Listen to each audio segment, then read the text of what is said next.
Hi guys, so a lot of you have asked that I make the 410mm star box smaller. So I was thinking to make it about 250mm, which is a nice size to put little gifts and goodies in. So I'm just going to open the 12-sided star up. So this is what it looks like. Here's the base. I'm going to grab the base. I'm going to rotate it by an extra 15 degrees to get two of those little tabs straight and vertical and horizontal so that I can change the sizes. I'm then going to resize this 424. I'm going to make that 250mm. Okay, so now it's been shrunk.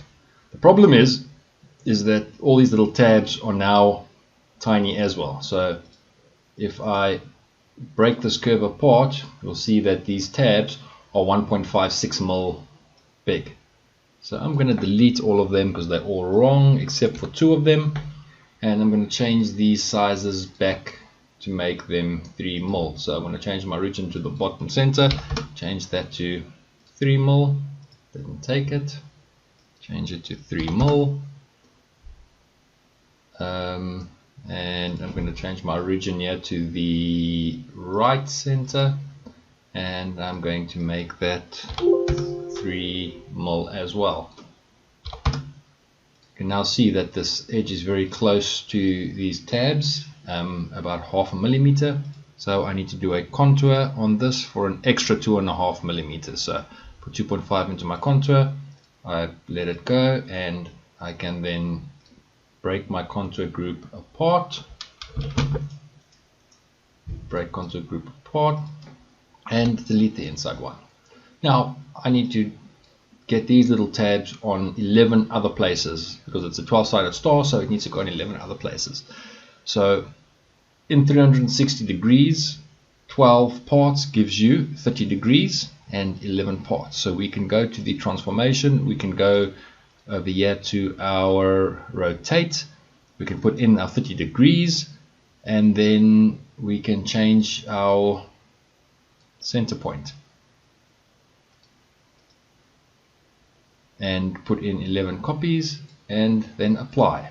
Then it's gone and put us exactly 12 parts around our star. So now we have a base, and I'm just going to group them all so that that's now one thing again. So that's the base. So we know for the top we need a top part for where the lid comes on. So I can break the curve apart again. I can do a contour. I can say I want to go inside this time. Let's say 6. Yeah, let's make it 10mm and see what it looks like. Yeah, so 10mm actually comes out quite nice. So that will then be our lid, and this part here will be cut out and pasted onto the bottom of the lid. We can take let's break the contour group apart again. We can take this, and then this is now the top of the lid. We can go and fetch this artwork over here. We can fetch this artwork, or whatever artwork you want to do. Just group it all up. So I like to make my cut lines red for cut, fire. And we can put our artwork onto the center of our lid. Make it much smaller. So let's put the artwork on the lid. And then lastly, we've got these little guys. You'll see that these tabs are now way too small. They are not 3mm. They are in fact 2.65mm. So but they haven't been made smaller yet. So I need to make these ones smaller as well. I said by 60.9% that way and 60.9% that way. Yes, now it's smaller. Now we'll see that these tabs are really tiny. They're going to be like 1 point something mil only. See, they're 1.6. We want those tabs to be at least 3mm or 2.9mm. So I'm just going to make that 3mm there. I'm going to copy that one. I'm going to paste it in here. Grab all of these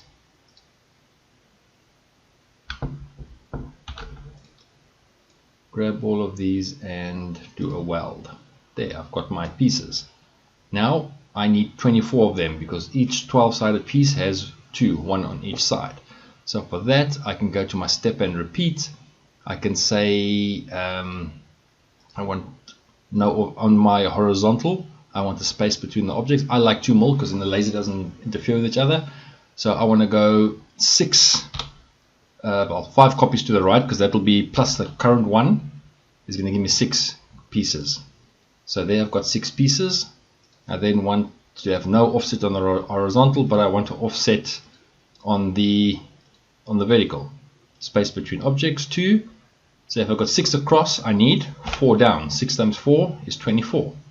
And then there I've got all my pieces nice and lovely for a 25 centimeter wide 12-sided star box. So I can go File, Save As, give it exactly the same name as before, but call it 25 or 250 millimeter. I can save that. Let me save it as a DXF2 because most of you use DXFs. Let's do a DXF.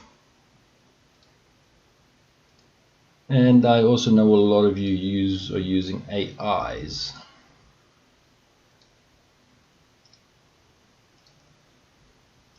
Not many of you use the SVG, but I do it anyways. It's a good failsafe. If nothing else works, then an SVG should work. I'm not going to bother with a PDF or images because those are already in the folder. So, happy cutting, guys. Enjoy.